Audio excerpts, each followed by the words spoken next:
We've already got some confirmed features making their way into Satisfactory Update 1.2, starting with some very important console news. Technically releasing during the final stages of Update 1.1, this feature will be in full effect by the time Update 1.2 rolls around. Coffee Stain Studios has confirmed that the game will launch on PlayStation 5, PlayStation 5 Pro, the Xbox Series X, and the Xbox Series S. However, there is no news in the game coming out on old generation consoles, such as the PlayStation 4, which is dividing many people. Before I get onto why this is dividing people, do you guys think that this is a good idea that it's not launching on old generation consoles? Do let me know in the comments down below. I'm TheValhallanPickle, by the way. I make loads of Satisfactory news, gameplays, and tutorial videos right here on this channel. So if that's something that you're interested in, then feel free to subscribe. You don't have to though, I just do this for a bit of fun. Regardless, I honestly think it's a good thing that Satisfactory is not releasing on old generation consoles. It might not seem like it, but the PlayStation 4 and the Xbox One both released back in 2013.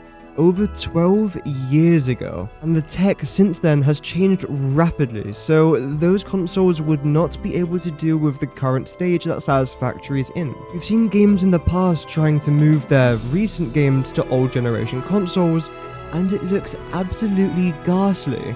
Let's take Battlefield 2042 as an example. As someone who's played that game on both PlayStation 4 and PlayStation 5, I can confirm there is a massive difference between the two. But what about the Nintendo Switch? That's fairly recent, right?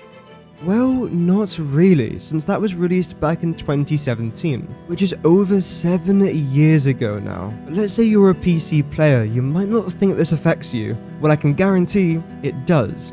Because to make a game on old generation consoles, that takes a lot of time, it takes a lot of people, and it takes a lot of resources, probably quite a bit of money as well. I'm not a game dev, but I can have a rather educated guess on the situation.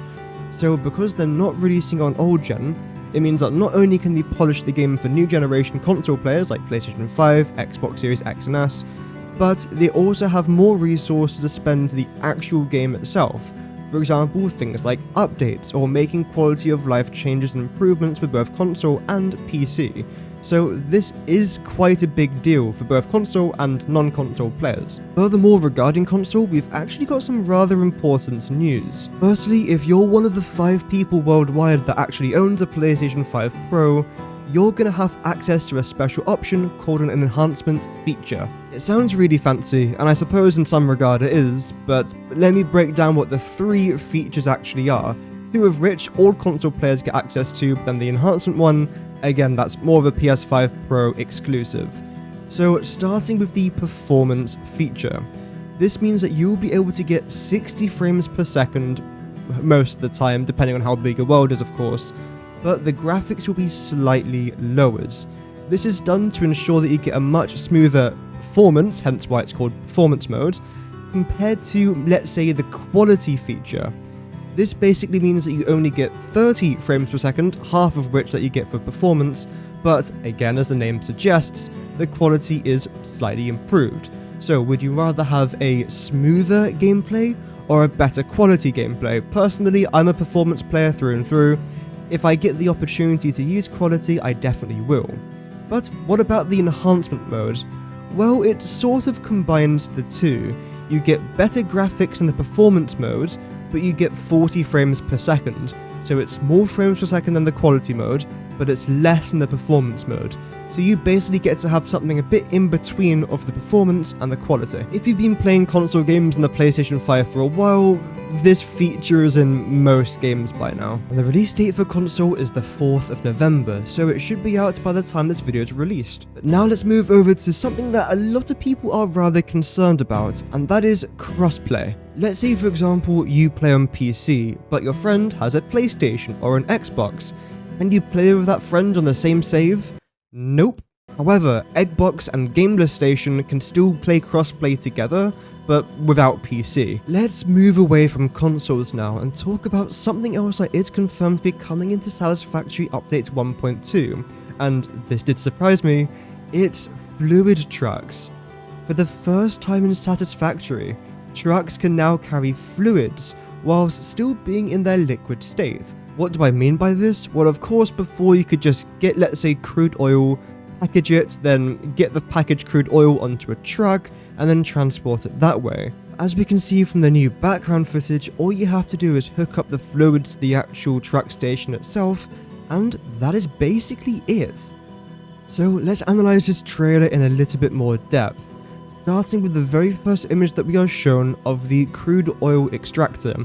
This might not seem important, but there is one thing I do want to try and note here, and that's the color of this pipe. We'll come back to that in just a minute, but remember, a purple pipe, and you can very clearly see the crude oil over here to the right hand side of the screen. Regarding the actual extractor itself, I don't believe there is anything new here. I did see a few people saying, is this potentially a Mark II crude oil extractor? I don't think that would make any sense. It looks the exact same as a Mark I, so I can't imagine they are changing that. If I'm wrong, I'll happily be wrong, but I don't think I am. Something else that some people thought there was a Mark II variant of was the water extractor. Again, I don't think there is a Mark II variant of this water extractor. I can't imagine them adding it. I don't see why they would, especially since they said they won't be doing it. Things like Mark III pipes and Mark II water extractors most likely won't be happening. And we can clearly see this is a Mark I water pipe at least, and of course a Mark I water extractor, because there's only one variant. But again, something that I do want to pay very close attention to again is the color of the pipe and the liquid coming from it. It's an orange pipe with clearly water traveling through it. And the reason why this is both important, both the crude oil one and the water one, is because of this next screenshot. And here we can see the brand new fluid truck station. It looks really good. There's another image of it in just a little bit that we'll see. We can see that it also consumes fuel as well, which is something I will talk about very soon. But look at this. Here we can see these are both inputs, meaning that we've got water going into the fluid truck station and crude oil going into the fluid truck station. This is confirmed by this little bit of light in the background, which shows the output of resources. The reason as to why I'm rather excited about this is because we've got two different kinds of liquids going into the fluid truck station, and I keep saying fluids. I should also state this is most likely going to be able to work for gases as well, so things like nitrogen gas you should be able to get into here, and also all of the quantum stuff, for example the excited photonic matter, which I can never say properly, excited photonic matter. That should be able to work in here. I don't see why it can't, so that is also something to pay attention to. And I will give my thoughts about this in just a moment after we analyze this. And it's the final screenshot from the very small snippet that we saw on the recent Coffee Stain Studios video. We get a much better look at the actual fluid station itself. I think it looks really nice. I love the way it looks. Although, to be fair, I don't think Satisfactory's ever produced a bad looking machine or a bad looking building. My personal favourite is probably the space elevator still, but this looks really good. And we also get to see the new truck variant. And here it is without my webcam in the way, blocking half the actual image itself, and yeah, I think it looks really good. Now, a regular truck can carry 48 inventory slots, but of course, this is not a regular truck. So, how many slots of liquids or fluids or gases can this truck actually hold? Because one of my biggest problems, especially with the trains for example, is that transporting a liquid just isn't worth it. It's far more efficient to transport it as a solid, so turn the liquid into a solid and a solid back into a liquid, which is quite annoying to do. So I've already given my 2 cents about the Mark II crude oil extractor. I don't think it's a thing. I've also talked a little bit about the Mark II water extractor. Again, I don't think that's a thing, and the Mark III pipes, don't think that's a thing either. So when it comes to the truck, is it going to be worth it? Because the truck has got 48 inventory slots normally, which, let's say if you're carrying packaged water, that's 4,800 water that one truck can carry.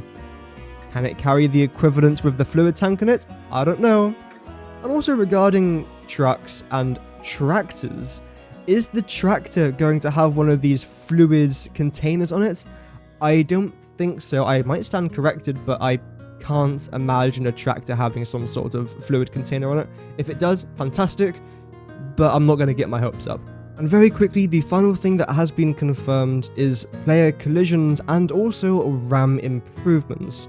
Essentially, this both goes hand in hand. There's a rather complicated way that this works. I'm not a game dev, maybe if you know a bit more about PCs it will make more sense, so I will link the original video in the description of today's one where they talk a bit more about this. But basically, they've changed the way that player collisions actually work with objects, for example things like conveyor belts and the hypertubes, and because of this they've been able to free up quite a lot more RAM. Basically what this means is that our game will run better. It's a big quality of life change by the sound of things, and overall that is fantastic.